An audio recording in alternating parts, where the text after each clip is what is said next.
किछि समय पूर्वर SCP medical trauma care रे ये संभवतः विद्युत सर्ट सर्किट जो एक बड़ धरणर अग्निकांड घटी एथिरे जो आमर ट्रमा आईसीयू एवं ताहार संलग्न को बा लागिकी आईसीयू जो अच्छी एवं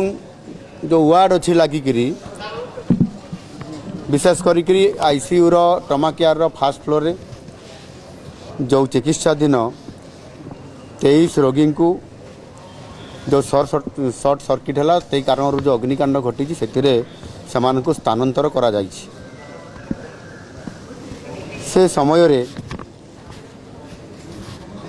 7 जन से समय रे तांकर अवस्था संकटापन्न होई तांकर मृत्यु मध्य घटी एवं परवर्ती पर्याय रे समान को जेते बेले अलगा आईसीयू को शिफ्ट करागला समान को भितर मध्य आउ 3 जनकर देहांत हो जाइछि। यह एक अत्यंत दुखदायक घटना जो माने एथिरे दुर्भाग्यवशत भाव प्राण हरैछंती तांको आत्मार सद्गति पाई मु भगवान को निकट प्रार्थना करुछि एवं जो माने आहत होई अलगा वार्ड रे एवं आईसीयू रे चिकित्साधीन अछंती सेमाने किबड़ी भाव रे उन्नत स्वास्थ्य सेवा तांको जोगे दिया जिवो से बाबद रे विभाग को संपूर्ण भाव में निर्देश मुझे सारी एथि सहित जो प्रति मृतक परिवार मानकर परिवार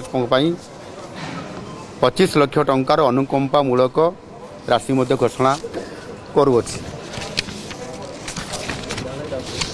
11 जन मेडिकल कर्मचारी जो माने सिक्यूरिटी थिले एवं अन्य सेवक हिसाब रे काम करुथिले सेमाने संपूर्ण भाव में एथिरे रेस्क्यू ऑपरेशन रे साने भाग नहीं थिले एवं समाने निजर जीवन को बाजी लगेगिरी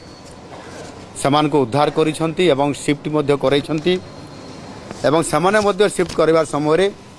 धुआं एवं नियार झास रे समाने मध्य आहत होइछंती किंतु समाने समते सुस्थ अछंती एवं समान को मध्य तळे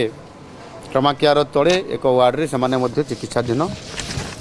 अछंती समान को यही घटनार विचार विभागीय तदंत पाई मु निर्देश दउची जदि यही अग्निकांड किछि अवहेला जोगु होइथिबो सरकार निश्चित भाव रे जो विचार विभागीय तदंत